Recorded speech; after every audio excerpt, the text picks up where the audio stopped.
Magiese, yene femme africaine. Vérité Magiese, yene maman sociale. Vérité Magiese, yene stress. Est compliqué par rapport à ma relation. Tu vois, ça de façon que ça va mis à Facebook. La réalité là monsieur. Ah oui. Tout monsieur peut accueillir l'opportunité, mais à obanga par rapport à Moussalo ya salaka. La Facebook beaucoup de gens beaucoup kani. Le quoi payer le kinga, le quoi ngape na leki. C'est ça. Amoni ba complexe wana ezala pe na kati ya basala nzambe. Soko kei brusquement bokende kokutana. Parfois il go créer des tensions. Amoni qui na awaya te soko ya amona ngandi na zala ka amona ngandi na vivaka. Puisque Facebook est la réalité. C'est ça. Sur ma serviteur de Dieu, il faut tous en un bon témoignage. Il faut tous en la irréprochable. Oui. Comment je peux, je suis un homme de Dieu, mais nazawana pour l'obimana bana ba protocole la église. Regardez ce témoignage. Comment nazawana, je suis serviteur de Dieu, appelé, consacré, mais nazwa moi si à mon lit, mais ngai na commissaire moi si ngai. Est-ce que vous comprenez la Bible? De tout ça, maintenant on a consacré nazala na niveau le rôle. De tout ça, on a consacré pas témoigner partout. Impossible. Comment, maman vérité? Je te dis la vérité, ma pauvre est tellement beaucoup. Mais ceux qui m'ont dit mon sang avec tellement beaucoup de échouer. Vision et vision d'âme. Amen. Avec la libération des âmes. Le premier espace est seulement de libérer les âmes de Dieu. Amen. Le premièrement, dans la mission, ils ont été pour battre Banginda, pour battre Bora. Premièrement, ils ont été âme et abattus à la sauver. Amen. Moutoupois à la sauver, à d'autres dépend des caractères d'Aboujouan. Mais Moutoupois à la sauver, il faut réussir Seigneur Jésus-Christ comme Seigneur et Sauveur pour la vie. Le moment est venu. Il faut se réveiller premièrement et deuxièmement, il faut appeler les enfants de Dieu dans le chemin de la repentance. Et ce message est pour tout le monde. Moussa Union sur un dame, alors un mandat qui a sauvé à ma mouton. De sauver ma pitié pour la recevoir. De sauver ma pitié pour la miracle. Mais de sauver ma pitié dans la repentance. Alpha 40 Zobanda. Mercredi, le 1er avril 2026. Zobanda programme sur Alpha 40. Tout le monde est censé de se présenter dans cette église de libération des âmes. On va pouvoir dans la puisque chaque chose a son temps. Il y a toujours la moussayo, la mouka na pongi, yaka puisque attend il y a visitation. Le Seigneur a réservé les meilleurs, vraiment les meilleurs. Pour tout le monde, Sogoya a besoin de l'unité. Gloire au Seigneur. Parce que dans le bateau, ils ont bana miraculeuse. Amen. Dans le bateau, ils ont vivre beaucoup d'ensemble miraculeuses. Amen. Opération, les malades, les kystes, ils ont disparaître. C'est-à-dire que les gens sont tellement forts. Surtout que dans le domaine de la délivrance, les gens sont pas la mission de la libération des âmes, ils sont tellement forts. Mais dans Alpha 40, il y a bien si nous on a un problème en masse, on a un problème mental, on a un problème, il y a un mari de nuit, une femme de nuit, on a un problème, il y a un kyste, il y a un myome. Toujours bien, il y a puisque la main de l'Éternel est vraiment permanent dans notre église de libération des âmes. Bonjour et bon après-midi à tous les abonnés de VMarket TV. Batonios Bolingaka, Maman Vérité Makese Niki, la polyvalente, autre Madi 4 fois. Maman, et bondi à beau à terre de bonoïté. Et ça dépendre d'un temps oyo, Olandela. Émission Nabiso à 100% Bonzambe. Et sans oublier notre salutation et pas Biso Christ Gumba Melia, l'éternel des armées. Wana Tolobaka, shalom, shalom à tous les chrétiens du monde. Oh, beaucoup d'amis sur tous les 5 continents, en Afrique, en Amérique, Asie, Océanie, Europe et Afrique. Vraiment, shalom, Nabino Nyonso, Otogumba Melaka. Le rejetons et la postérité de David, le tout est possible, le grand je suis et le véritable Dieu, Nzamba Solo, Pe Yabomoy. Wana tozana émission Nabiso, il y a 100% Bonzambe, Tolobi Awa Totombola Kaka, les sauveurs de l'humanité. Déjà, tozana mois d'avril, Kalate Awa awa tokolia nzoto ya mokonzi pe tokomela makila ya mokonzi. Vraiment mbote na ngana bandeko nyonso boza partout dans le monde o bosalaka apoyo bopesaka pezu na kati ya émission ya 100% bonzambe pe na VMAK production. Lelo micro na biso ya VMAK production et continue mabele ya Caskel. Toye wana toujours koluka basali na nzambe boyebi mama vérité za toujours sima ya basali na nzambe nyonso bagumba meli yankolo bato makomiezo ba que les vrais adorateurs adoreront les pères en esprit et en vérité car ce sont là les adorateurs que les pères demandent. Plus loin encore makomiezo ba les adorateurs que Dieu cherche. Vraiment toza ana mosali na nzambe le pasteur Junior Adam Mabiala ye azo evre awa azo sala musala tata na kati ya Angola précisément na Luanda et bongo na Bairo ya Caskel. Sans plus tarder nazo kotsa déjà wana invité na ngai na bosa na raté ko memi abantoma batata na ngai oyo babuka mabolongo pona musala ya VMAK TV ekende de l'avant et traverser ba frontière et comme bisika au mama vérité communal nous teme musala déjà et komaka. Là je profite à saluer mon papa le bishop Johannes Diego Bede Lucao en direct de Belgique. Nazo bosate ko pesa sumbote na ngana bishop Karios Nzaki Mwena Afonso en direct d'Europe et pourquoi pas aya papa ba Saoula évangéliste base na Katia Paris. Sans plus tarder na sima caméra Josué wana mama vérité déjà vu pollution panzela biso image na kota déjà mosal na nzambe na Katia plateau na biso. Shalom papa. Shalom maman vérité makisi. OK. Na sepeli ko yamba yo na plateau na biso ya VMAK TV mais to na Katia bureau ya papa. Amen. Merci, ngapela sepeli vraiment kokutana na yo et ko partager ensemble na yo sango malamu ya Yesu Kristo. Amen. Eza moko eluka malamu obiso tozana wana sena moni. Amen. Vraiment ko ya ba mama vérité na kati ya bureau la biso et ko dans l'ensemble na yo na plateau na yo eza lipambo liko na biso. Amen. Merci beaucoup papa. Tozana misapi mitano, tozana pasteur, apôtre, prophète, évangéliste, pasteur. Na kati ya misapi mitano ana papa to bengi onani pona robenga évangéliste tant aux apôtres, prophètes, nabi ke nyonso wana bozo faire part na kati ya corps de Christ. Papa to robengo na kombo nini? Na benga bi na kombo ya pasteur Junior Adam Mabiala. OK. Merci beaucoup papa. Bonne santé na yo pe santé ya église. Vraiment santé nga par la grâce que tout a vraiment bien et tonga ya Nzambe na bolingo Nzambe pe eza bien. Église benga na kombo nini? Église benga bi na kombo ya libération des âmes. OK. Église libération des âmes comme tout ça na kata Angola to bingango Église pentecôtale de libération des âmes. Ministère de délivrance. Ministère de délivrance 100% Bonzambe Kaleti. Amen. Vraiment que notre Seigneur Jésus-Christ akuma manaye. Merci beaucoup pasteur. Maman vérité lelo azana pasteur Junior. Et ça pena batu bazolanda biso partout dans le monde. Et ça malam ba pasteur Junior azana ni po ba monio komona na koyeba moto eza des choses différentes. C'est ça. Pasteur Junior azana ni pasteur Junior abotami na Angola, abotami na Congo RDC et yangwana batu bazana posa bayeba na nzela ya miko na biso. Pasteur Junior aza moto ngola batu nyonso abotami na mama na papa. Pasteur Junior abotami na RDC alongo RDC à Angola serment pour l'œuvre de l'Éternel. Amen. Et ça mokalo ya Nzambe ki Nzambe a permettre que le pasteur azana kata mboko tozali. OK. Et Nzambe a sali biso grâce pendant 2013 a confié biso ministère au tozala ngolelo au tobengi Église pentecôtale de libération des âmes. Nzamba bengi biso pour la mission et délivrance. Ah on a si à mabele. Vraiment eza musalo Nzamba confié biso.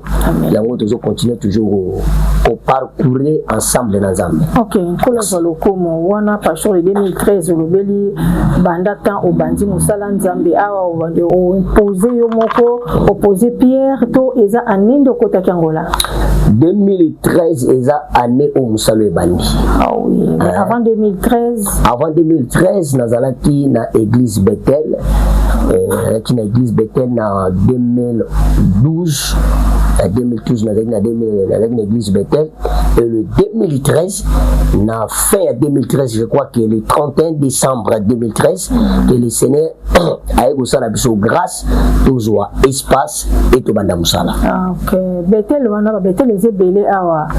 Biso tozaki na Bethel direction il y a apôtre Emmanuel Mbimoulaya et notre pasteur était le pasteur Gabriel Isongo. OK, na ba yo ni zakara na Luanda. Toza Bethel ezaki justement na Kaskel kaka na kati ya capitale à Luanda justement tozaki ka pena. OK, merci beaucoup pasteur. Siko toni toyeba likamuna fezaka na débit et kotaka na procédure ya kokende ti et comment o ekomaka. Pasteur kobandi ndini vie chrétien pasteur ezaki ndini. Kobenga manona kati ya vie chrétien ya sama kola tata nini et puis baptême kaka les mêmes tatango pe wana mutabatizaki yo. Bon, vie chrétienne nga ezalaki un peu moulayi. Soki na lobi na malopesa ba détail nyonso awa parfois ekozwa biso mikolo na mikolo. Et puisque na uti musika là uti na Congo, j'ai pris je récite les choses de Dieu na Kisasa na ikoli mambe belé déjà na Kisasa et pendant que le Seigneur m'a fait grâce ya koya na mboko ezalaki kaka pour affermir babilo wa mike pour azalaki na biso ya nzamba eko sala biso grâce na kata mboko na capitale la Luanda ndeto ko kutana na tata otuzana ye le révérend Basile Kongi oya azopesa biso makambo. OK, merci beaucoup pasteur. Pour ministère à pasteur Ebanda tout le monde lelo musala nzambe ningi zo salama awa na kati ya Angola na casquette précisément place tozali confirmation musala Ebanda ndeni na defezaki na vision yo moko zo ki omoni ke cette fois-ci sengi déjà nga mo pena démarrer tout ils ont papa moko confirmer comme il il est temps kende. Bon quand on voit que sur la lobby la piste ba détail pour qu'on soit vraiment temps mais na sala un peu bref en 2012 le Seigneur m'a révélé par rapport à la mission libération des âmes. Le Seigneur a dit que non, cette fois-ci pour kende pour na robanda musala. Mais comme que j'étais faible, je n'étais pas fort comme aujourd'hui. Voilà qui pena faible et faible de na mi pesa ki nzela te o ke sa musala. La tikala qui toujours pour la bozela appui ya nzambe et soutien soit ya tata pour regrouper ça ya nzela to kende. Mais à bout portant toi qui vous aura problème en église, problème on est tellement makasi. Il a dit makasi, Batmusu va se retrouver dans la prison, Batmusu va se retrouver dans la montagne, Batmusu va se retrouver dans la place belée. Et puis surtout on se retrouver dans la montagne, na koluka nzambe, et nzambe aiko sala biso grâce, nde aiko bisa biso que tout banda vision ya libération des âmes. OK. Merci beaucoup nos téléspectateurs au Basolanda biso. Pasteur depuis au bandi mon salaire à libération des âmes. Et ça n'a pas de difficulté ni oyo tango bandi na débit, toujours bien na débit, tango bandi ministère vision ya la libération des âmes. La difficulté ni no kutana ki on a débit ou puis no tala ki o ki c'est que na zonga na no betel ou bien avancer. Bon, en réalité chez nous nous a déjà bateau tout appris avant tout banda musala nous allons dire un peu notion de dire que nzela toujours que nous a facilité. OK. Et pendant que tu comptes dans le chemin et l'autre tu tikala qui n'ont na moto et ça parcours réalité nous c'est toujours tout en haut tu es que et ça parcours pour maîtriser qui en haut je crois que la difficulté ça qui n'a pas domaine nyoso parce que biso to bandi musala nzambe te que toza na poche ya kotonda na biso to bandi toza le logo te mais to aka na grâce.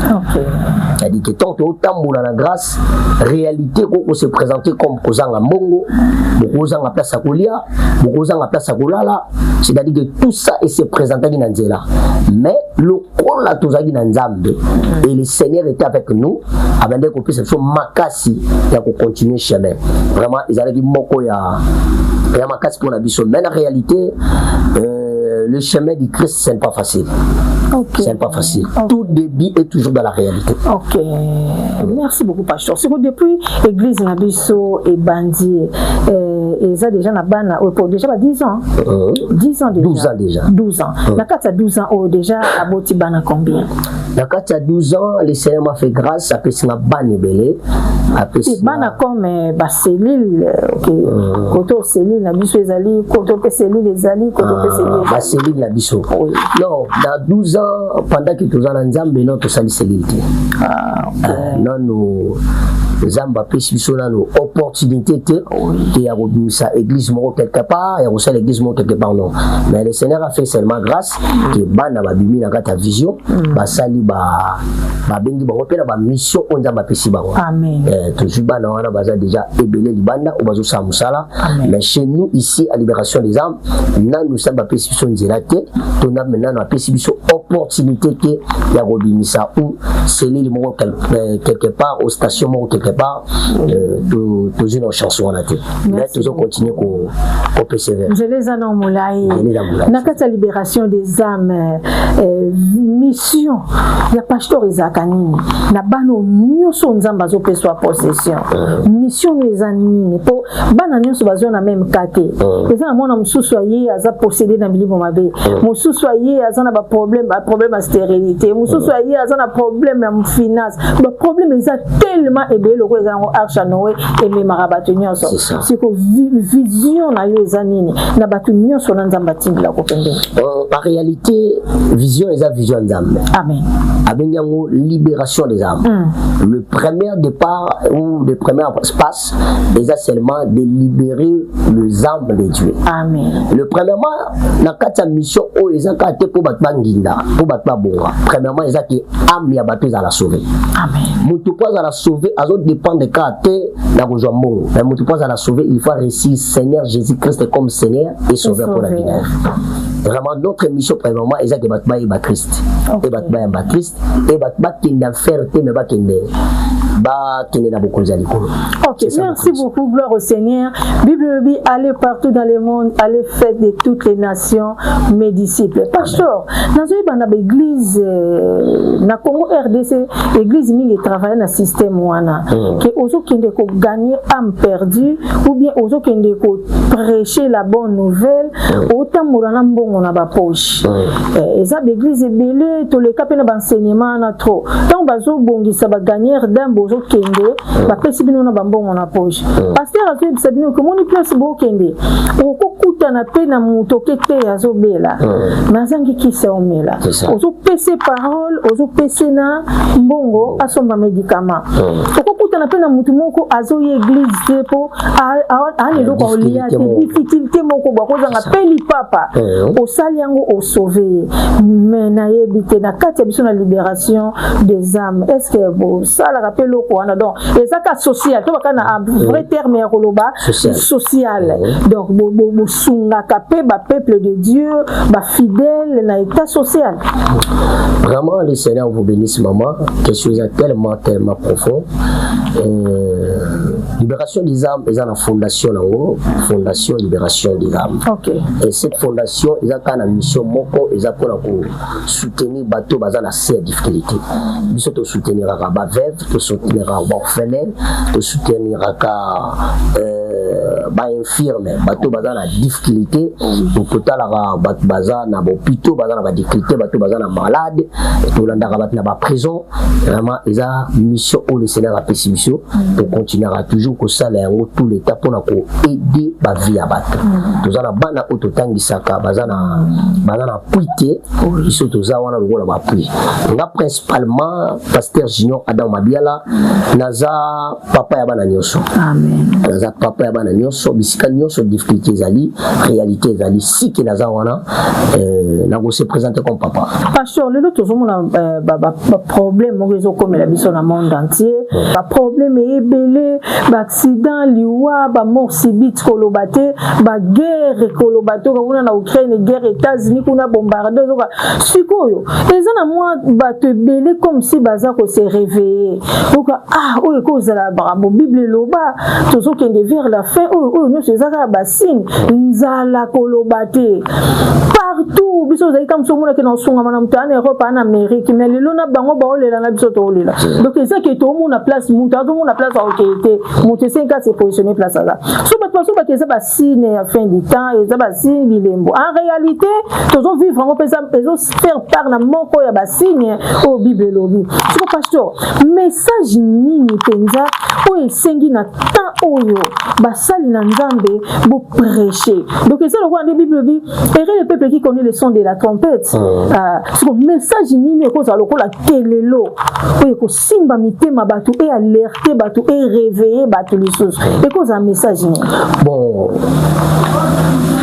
par rapport à basine nyonso oyo tobona lelo eza déjà son ya trompette eza son ya trompette le Seigneur azo déjà ko alerter biso pour na boyeba ke bozongi ya mwana na moto eza proche maman vérité makese na biso vérité que le temps eza déjà mauvais Bible zoro bana biso que racheter le temps car les jours sont mauvais amen mutu moko te ayebi temps mais en réalité racheter seulement le temps et c'est ça que la Bible dit réveille-toi toi qui dors et toi qui es dans le sommeil de la mort c'est-à-dire que bateau basé à kola là-bas la muka puisque makambu nyonso ezosala dans le monde eza déjà eza ba signe à temps pour baki arriver le fils de l'homme eza déjà proche na kata se amoi et loko moko te eza éternel même mbongo même le voyage même bilamba nyonso eza passager amen mais ce qui est très important c'est la parole de Dieu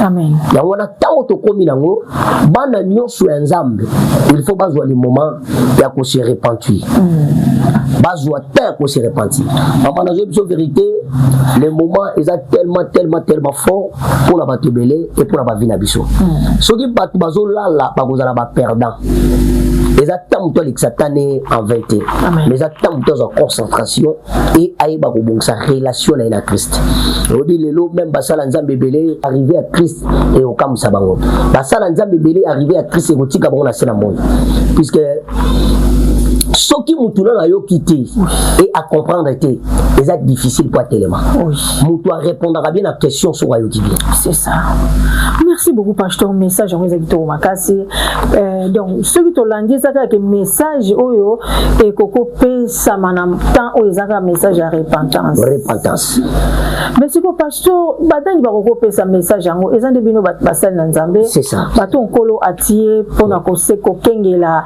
bampate ya nzambe mais et na réalité tozo vivre lelo na kati ya ba église même si mutako ko lobana ya moni ko lobana ko sala ezali kama ngote to mona ko ba sine o veneza ba sine mais bozaka kana ko kota te pour pratiquer message à temps convenable c'est ça message où essayer de la prêcher na temps opportun les moments yango c'est ko basali na nzambe comme si bozo comprendre mais neti bozo comprendre penate lelo message ezaka ko otoyebi wana message c'est temika lelo ba lien en famille ba réclamation oui ezali pour yango kaka to kangama to telemela wana oza bloquer ba lien en famille na place ote ya muto repentez-vous car le royaume de Dieu est proche pour toyebi mukote tam soupe na après mission bo Jésus Christ aina mais message on ba sala na nzambe bo te yango te le monde dit na église au lebo bandé na repentance mozo biseke tata moi sa kanga yo oza bloqué oza lié mais to bossa na pe ko talisa mutu etamboleli na biso pe et memela biso ba porte mususu o e détruisa biso na futur bon message nyonso eza permis et l'homme monte pekisi mutu te à repentance et l'homme monte pekisi mutu te sur les liens aussi le pouvoir s'accélérer puisque dans le moment où tu as maman vérité, je te dis la vérité, Yuka. Pour le moment, Satan a continué à coopérer, a continué à dominer, a continué à détruire. Ma casse.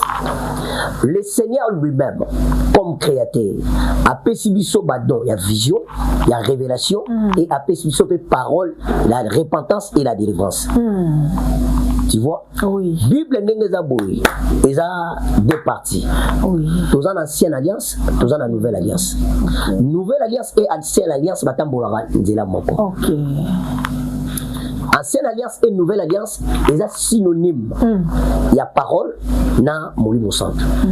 L'esprit et la parole marchent ensemble. Le moment est venu que tout le monde, il faut qu'il y ait repentance. Oui, on peut prêcher les repentances, mais il y a pété côté à délivrance. Oui. Parce qu'après la repentance, il faut monter à la ferme. Ah, c'est ça. Tu vois? C'est ça. Après la repentance, il faut monter dans la ferme. Ah oui. Dans la ferme, c'est moi qui ça me conduit. Et là, si il y a quelque chose qui ne marche pas dans le domaine spirituel, il faut que l'esprit de Dieu agisse. C'est ça le problème, les il faut que l'esprit manifeste. Oui.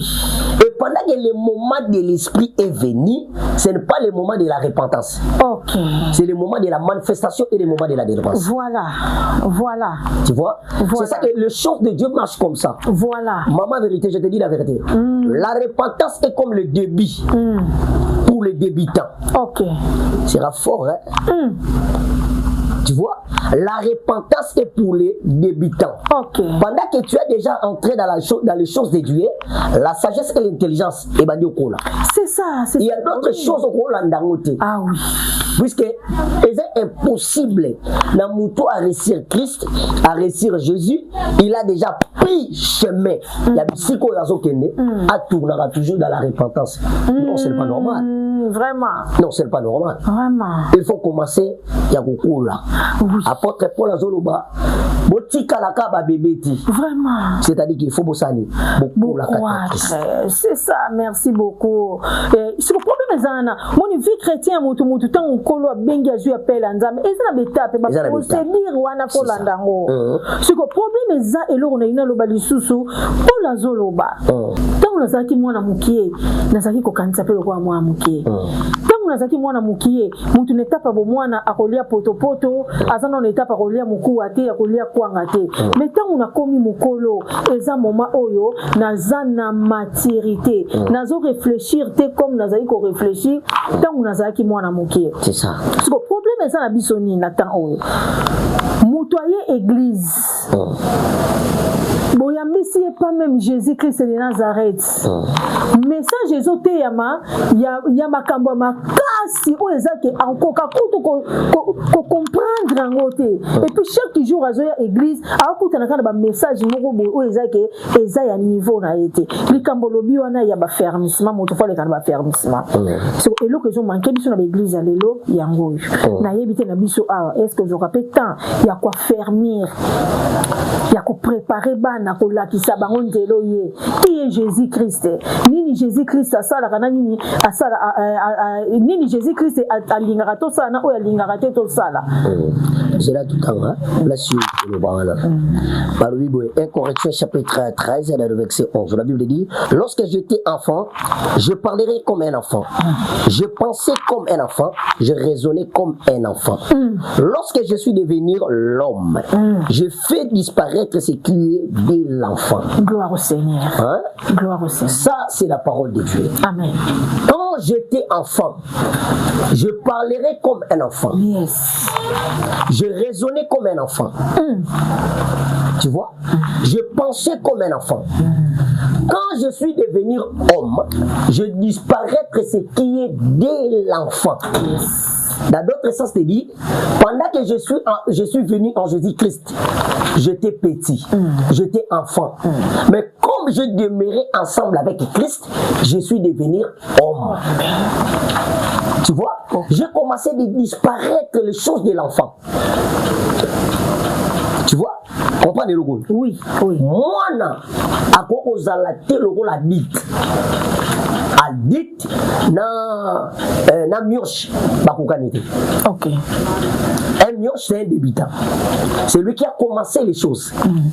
Mais mon père, c'est à Koli, à date différent.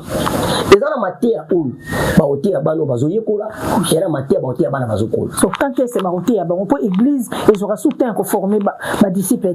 Bana bazan attend des choses qui premier affermissement, deuxième affermissement, mais l'autre on attend, on a soutenu l'église na biso. Non, le problème c'est que toi on a tenté. Le problème c'est que maman, vérité, ma qui s'accorde à l'église, nous sauter aïe, bah que sauter affermissement, mais ça tu les attends. C'est une réalité Angola, l'église n'Angola des autres tamboura. Des tamboura. Et quand on a la main, on habite sur 20% coca. Chez nous, à Libération des âmes, tous en école affermissement.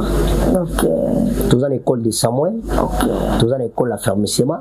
Je crois que tous en la deuxième session à Samuel et tous en la première session et affermissement. C'est-à-dire que je profite pour cette occasion. Il y a beaucoup de sabana nyoso au bazar à l'école à Samuel, deuxième niveau. Que Nzambe à l'oula à Salabino grâce. Où il y a déjà Kokolu Sabakumbo Nabino puisque calamité école les Obanda. Vraiment, c'était une bénédiction pour vous. T'as profité. Ah, on a maman qui c'est pour nous Bisabino Pena pour rappeler Bino. Que le Seigneur vous bénisse. Merci. Amen, merci beaucoup. Dans mon question, dans Aouzibi, nous avons pour l'école d'affermissement, Ezali, ma formation.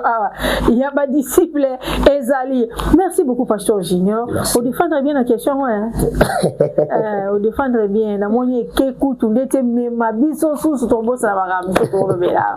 Pasteur Junior, n'a pas d'angolo, bah, ça n'a pas basé belé, bah, tata n'a pas basé belé, tozana prophète Mies Antonio Maréchal, tozana docteur Deka Salomé, tozana Archintingi Patricio, tozana Thomas Koule Lukeba, batata bazatel mebe papa Paolo, tozana batata bazebele papa Nginama una Shekina mon papa, papa bazebele. Relation ni Pasteur Junior azanango na batata wana nyonso. Dieu soit loué. Je profite aussi de cette occasion de saluer tous les papas, papa nyonso, tous les pères de cette nation. Je vous salue dans le nom du Seigneur Jésus-Christ. Vraiment, nga naza mwana ya révérend Basile Kongi. Le révérend Basile Kongi aza modèle pour la biso. Aza nzela oazo la biso à venir. Na sima révérend Basile Kongi toza na Charles Guy Mopata ou aza papa ya révérend Basile Kongi. Mais na kati alliance wana le prophète Mies Antonio Zawana, na kati alliance wana papa Tingaza wana, na kati alliance wana tous les pères de cette nation bazana kati wana. Vraiment tous en a bonne relation avec tous les pères de ces pays. Vraiment tous en a bonne relation. Na basala nzambe nyonso ya génération na bino. Tous en a bonne relation na basala nzambe nyonso o baza ba mi o baza ba ta génération na biso, ba o baza ba na biso. Tous en a bonne relation na bango. Tous en a j'ai mon ami le pasteur Trésor Malonda. J'ai encore le pasteur Mayala. J'ai plusieurs amis dans cette génération où tous ça na bango fierté ya musala nzambe. Tous appellent la pasteur Blaise Ngomo. Vraiment ce sont les amis où tous bundana bango tokende. Et tous appellent la pasteur Moïse. Pasteur Moïse Pouderose. C'est mon enfant, c'est mon ami. Il est tout pour moi. Vraiment tous anaye. Tout ça les osala makitoko. Regardez un grand travail au Azosana Bita. Et l'eau, l'église Panzana, c'est notre fierté. Wananda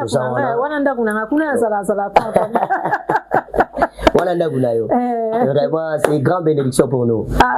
Grande bénédiction pour nous. Merci beaucoup. On a profité pour saluer mon pasteur Moïse Chongo Pouderose.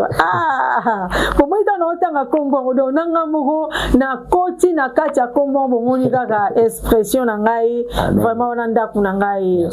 Merci beaucoup pasteur. Siko na pasteur nyonso loko besoin bino a bonne relation. Est-ce qu'il arrive pas déjà au bengisi bango ba ete ya awa to yo pe ba bengisi yo quelque part au kete ya. On a vraiment une invitation à bango tous les temps et en plus bango pe baza ba inviter na ngai à tous les temps.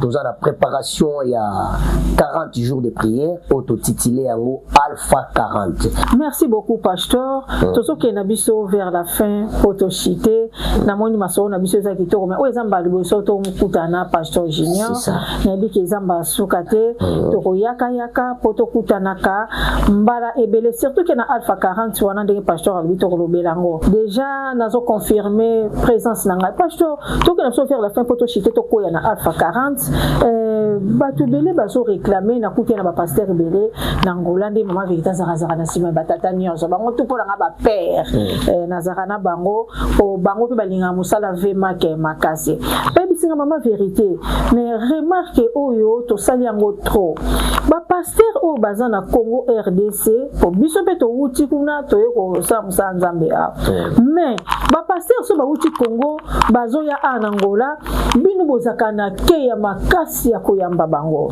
a des fois bo s'organiser ka bo sali ba réunion bo sangisi ba mbongo to ko na ke ya pasteur moko azouta ko pese cher ayene kutuna na calcul noté mais na bolingo wana bozaka na o pesi pe cher o como créer kutuna sima ba relation na ope akete ya mais ko bat balobi flèche wana ya aller na retour ezakate bino tango boutara Angola boke Congo RDC pona nini bayambaka bino bongo te a des fois ba téléphone bakangi na musika bosola be mais tango okoma sur place téléphone akangi ayebiso ke na na retraite ayebiso na déplacer na ke Congo central pona nini ça ma bongo bon en réalité na kolo beloko te na spermantete en réalité na kolo beloko te na spermantete le pasteur non ke Kinshasa te de c'est ça c'est-à-dire que na kolo beloko na spermantete puisque nga naza na ba ami naza na ba pasteur o bazo ko vrai très très bien na Kinshasa na ngulu ya nzambe o akeli biso toza na église na biso toza na moko na ngula Kinshasa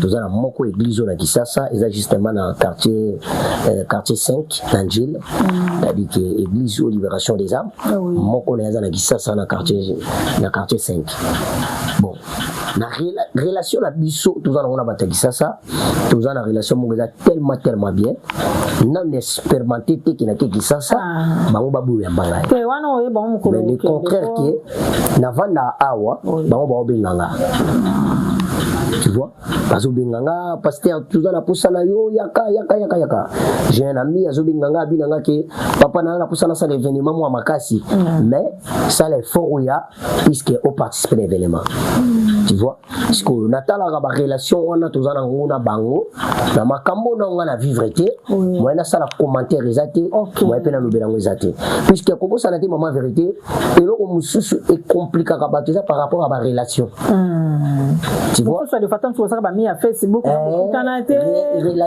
réalité za mususu mutu mususu akangeli yo portité mais aobanga par rapport ya musalo ya salaka aza pena na musala lokwa ya yote mais entre temps na Facebook beaucoup na lokola bokukani lokwa pe ya lekinga lokwa ngape na lekiye c'est ça amone ba complexe wana ezala pe na kati ya basala nzambe soko kei brusquement bokende kokutana parfois il faut créer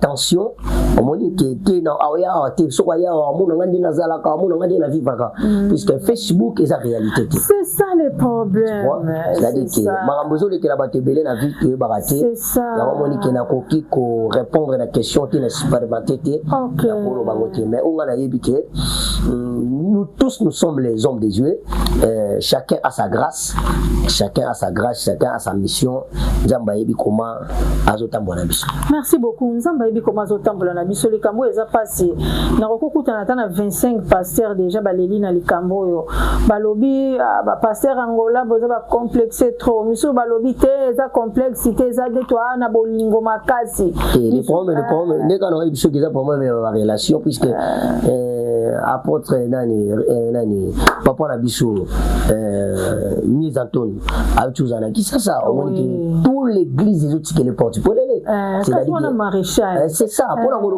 problème mais ça problème est il y a combo ya mutu de ya ba relation ya mutu ya makasi na mboka maman eloko liboso mutu fois sala il faut ça musala siko maréchal papa na biso miezi problème ezake po abandaka déjà misala minene na Congo RDC bayebi déjà nazui vraiment bonne réponse c'est ça likambu ya ba relation témoignage les autres ça la fox à moi j'ai un ami aza na témoignage c'est ça relation témoignage les autres ça la fox à moi comment on a recocho na kata salon nga pendant qu'il na ibioti c'est un problème sérieux vraiment tu vois na recocho na ndaku na ngai soki na ibio c'est ça mais so na ibiote na recocho comment c'est un problème sérieux j'ai un ami aza gabonais azana musala munene na kata Gabon ngana na kata Luanda on to solo là tous les temps tu vois là tous les temps to solo là à la général c'est-à-dire que c'est un prophète numéro 1 na kata Gabon parce qu'on a niveau ya zaleli biso to on a niveau ici mais il y a un niveau élevé mais toi on a bonne relation là et dans cette relation ngana ko bimao là se retrouver na kata Gabon na hôtel en église mo batalobi ndeni a commis na niveau na ndenge nini tu vois mais ils en a pas tout ça ko bima ke Gabon pa yokanité amonanité azapele lo konsalate c'est ça bona ko ba relation na ba bon témoignage les ça la force ya moto c'est ça on a bisiko lo mona bi na ko quitter ko témoigner lo ko expérimenter voilà puisque na oyeba mamunga na osala voilà tu vois je les a tellement moulayi la biso to na bato ba ozela biso to na bato bazo flatter biso venez ça c'est ça la biso ne to lo ba que non c'est pas le temps il y a d'autres choses dans la PCT ils attendent tant peu compter na ministère voilà ils en attendent au fond mutu abima ils en attendent au fond mutu abimati c'est ça si l'Éternel n'a permettre te ko bimati ngana ko lo ba te que na bima kaka puisque il y a bimi na ko sala je ne peux pas faire travail puisque il y a ça du travail la cause elle a influencé par rapport à musala mututi puisque bisonnier sont tous en train de travail et bisonnier tous en appel mon côté et bisonnier répète on attend mon côté voilà tu vois Namoni pasteur permis de continuer. Tout ça n'a OK. Merci beaucoup. Likambu ya témoignage pe likambu ya temps.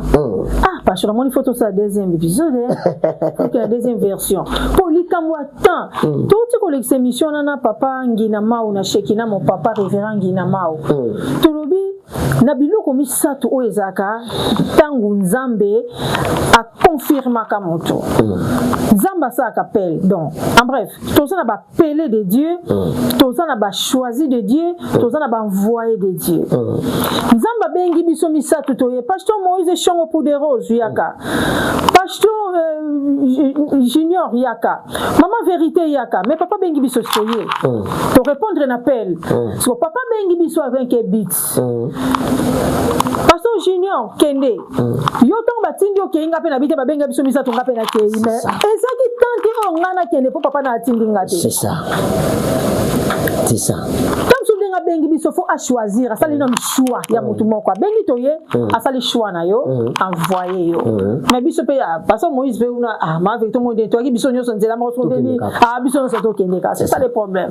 Les combattants on ça c'est j'aime sous to le likambo na attend. C'est tellement appelé de Dieu na ba Élie na ba choisi de Dieu. So likambo témoignage pasteur personne un message moko les amalamu na basala nzambe nyoso bazolanda biso to koki kozala ndenge nini comme état ba Christ ba chrétien na makambo etali témoignage. Le problème c'est quoi bah chrétien ou le ministre de Dieu. Parce que moi je suis ministre de Dieu. OK. Message n'a beaucoup plus basé par rapport à ma ministre. OK.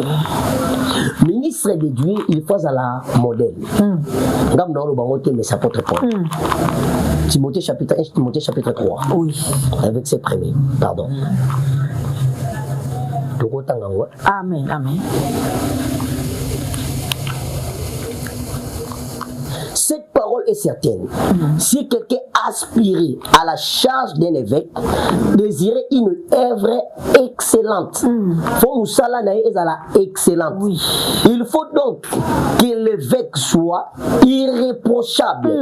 Évêque, il faut être irréprochable. Amen.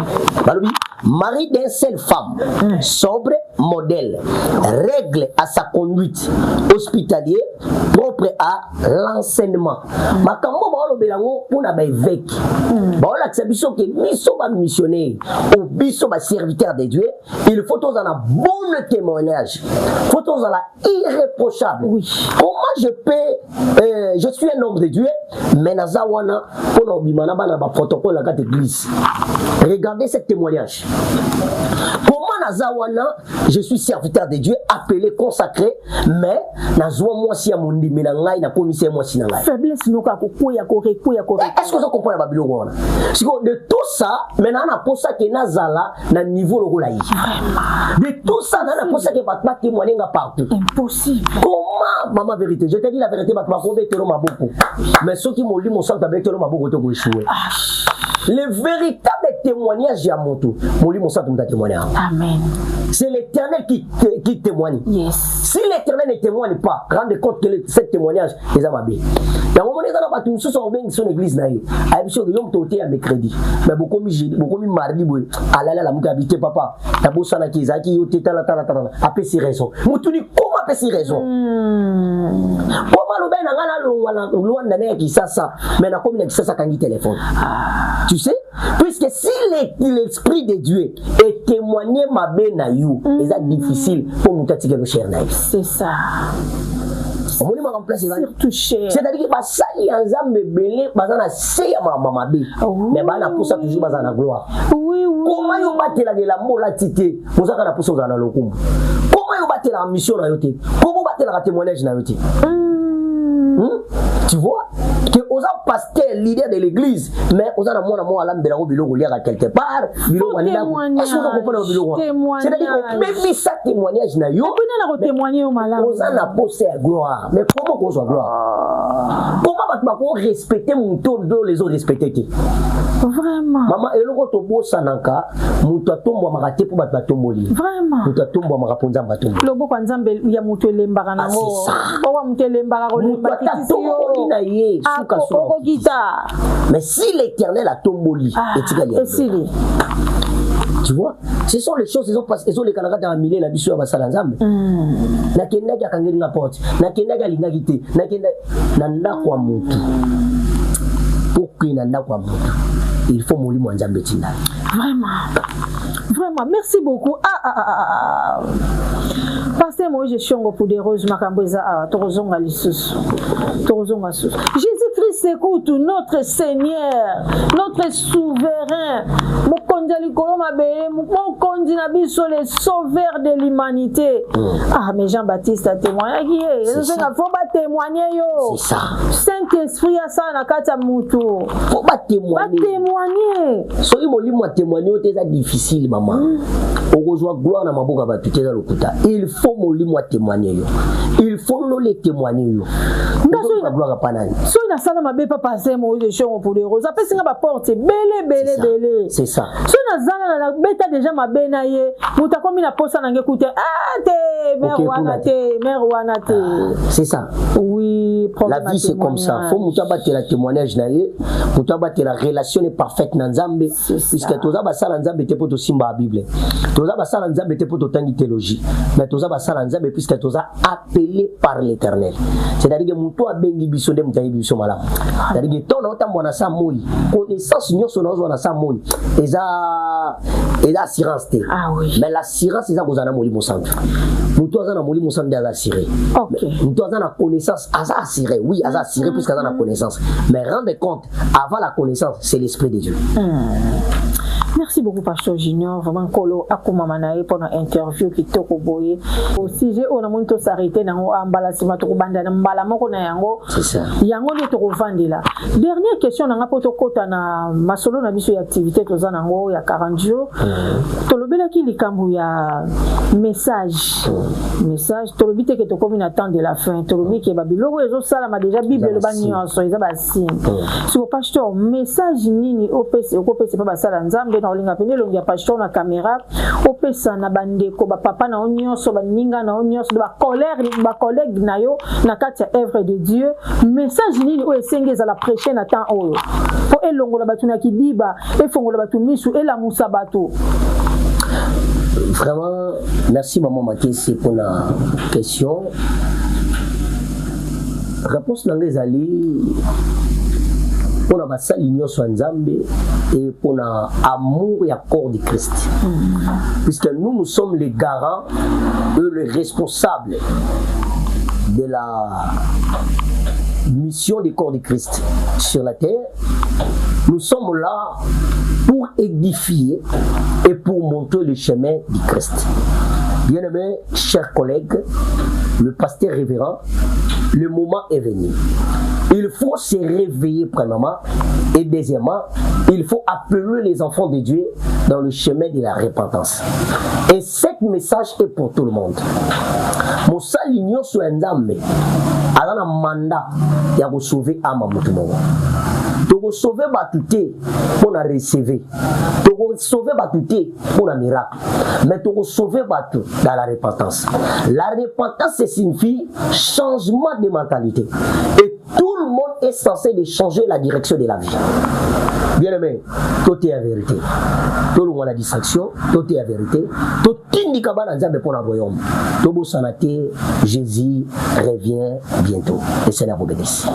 Amen. Merci beaucoup. Kolo apambola biso message yangwana ekei tout est la vérité dengue pasteur alobi tout est à la repentance le temps est mauvais. Tozo lobango loko andeti slogan et comme le biso loko la adage bien aimé tant penza et komi mabe kozonga Yesu masia toyebi mokolo te ndenge Bible loba mais ndenge tozo kendela makambu nyonso pona biso ba chrétien pona biso corps du Christ et kamusa biso te po Bible te révéla biso makambo to la mukana pongi ba fidèle to la mukana pongi to tika ba futilité dans l'église mutu kaka ndengo kota en état de chaos ozo demeurer en état de chaos Jésus ko kuto en état de chaos okota na masumu na yo ozo umela na masumu na yo no ozo kolisa yango kuna kati église nzambe mais ozo kolisa lisumu Jésus ko kuto en état nini akokuto na position nini mutu ayaka na église eza lié transformation kolongolo na ngambu mosusu ememi yo na ngambu mosusu so tokoti makambo tokolobebele message papa lobi sekei merci beaucoup papa siko tozoke na fin déjà tozoko ya kala mingi te papa tolingika namoni affiche monene na porte c'est ça et namoni za 40 jours obengi yango na kombo nini to titile yango alpha 40 alpha 40 pela kisini alpha 40 eza bon tout le 40 c'est 40 jours oui il y a eza durée à temps autour ça là dans la présence de Dieu mais alpha c'est signifie le commencement commencement puisque alpha na grec eza a eza a na calendrier grec ou bien na alphabet grec, ils a A. Dans l'alphabet français, ils a A. Ça signifie, c'est le commencement. Ok. Et Bandeli Alikam. Alpha 40. C'est un moment précieux dans la présence de Dieu. Dans Apocalypse chapitre 1er, dans le verset 8, Bible le dit, je suis Alpha et Oméga. Celui qui était, celui qui le vient, et celui qui était, celui qui est, et celui qui le vient. Okay. Tu vois? C'est-à-dire qu'il a toujours les mêmes. L'Apocalypse chapitre 21, verset 16, Bible le dit, je suis Alpha et Oméga, au commencement et la fin. Oui. Tu vois? C'est la raison continue toujours qu'on peut se la gueule, naze baneli, pe naza souka. Ok. yana mutu moko ta kokani na ye yango na biso to titulaire yango Alpha 40 dit que non au commencement de toute chose et bandeli ya makambo nyonso yango thème na biso ezali le temps de la récolte est sonné. OK. Temps kobuka ekoki mutu nyonso akomi siko na temps kobuka mutu abuka kate so aloni te yone mambu nyonso ya malamu yo lona il faut komani okoma kobuka yango to obengisa bana nzambe nyonso message eza pona bana nyonso ya nzambe bana nyonso ya corps du Christ église libération des âmes botelema le temps est sonné tous les mes enfants au bazali banda bazana kati le pasteur na obengisa bino dans l'amour de Dieu Alpha 40 ezobanda mercredi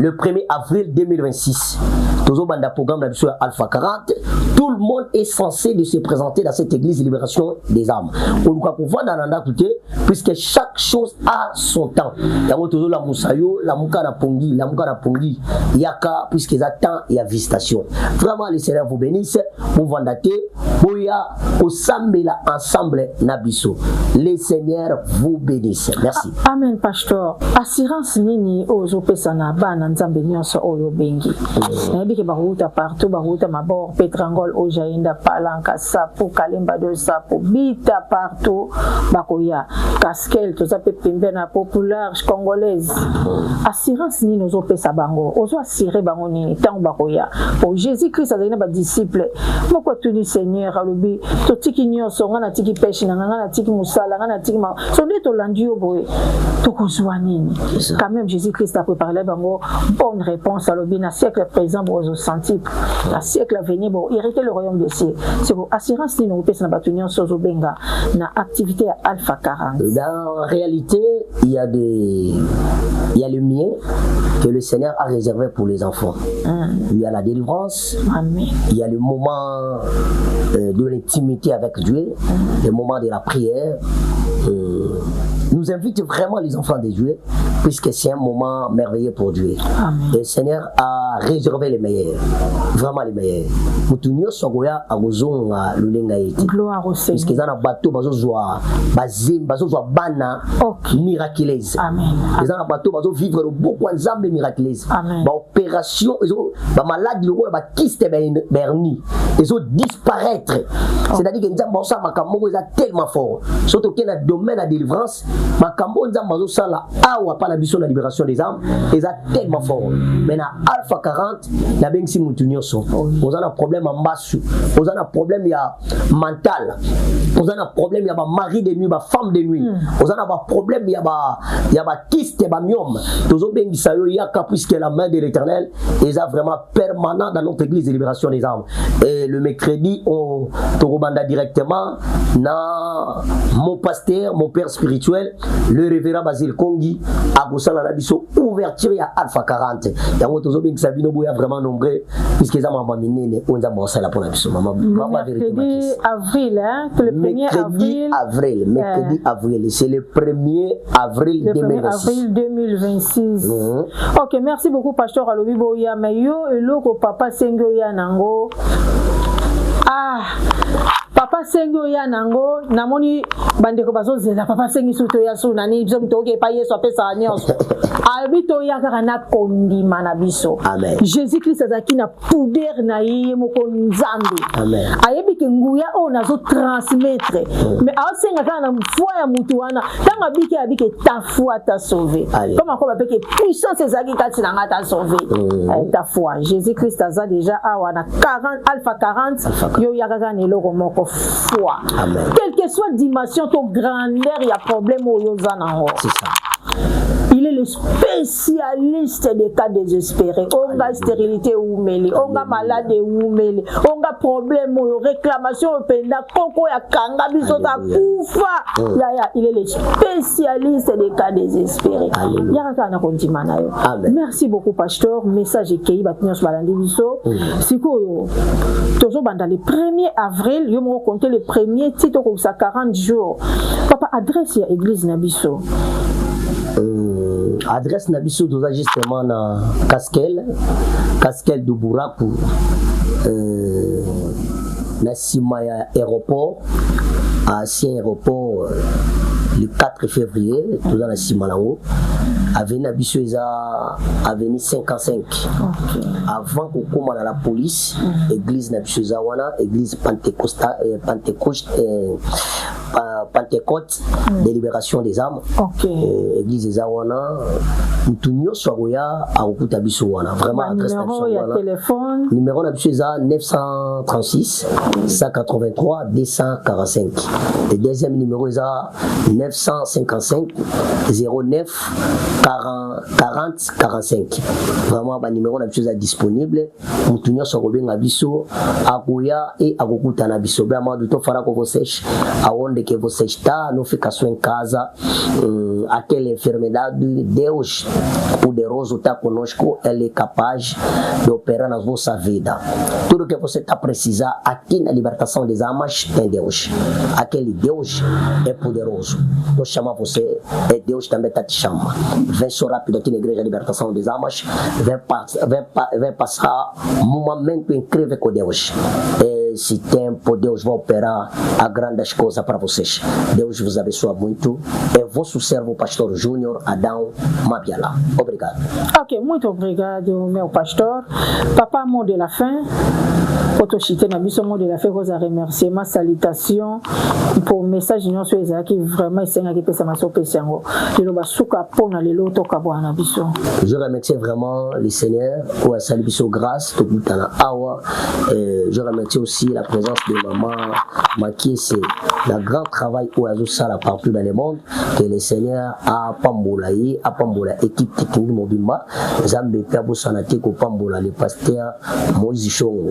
Vraiment Zambe wana a pambola bande konyo so bazo soutenir biso na œuvre ya libération des âmes, batunyo so baza li bande ya mboka, Zamba pambola ma fille Alice, Zambe a pambola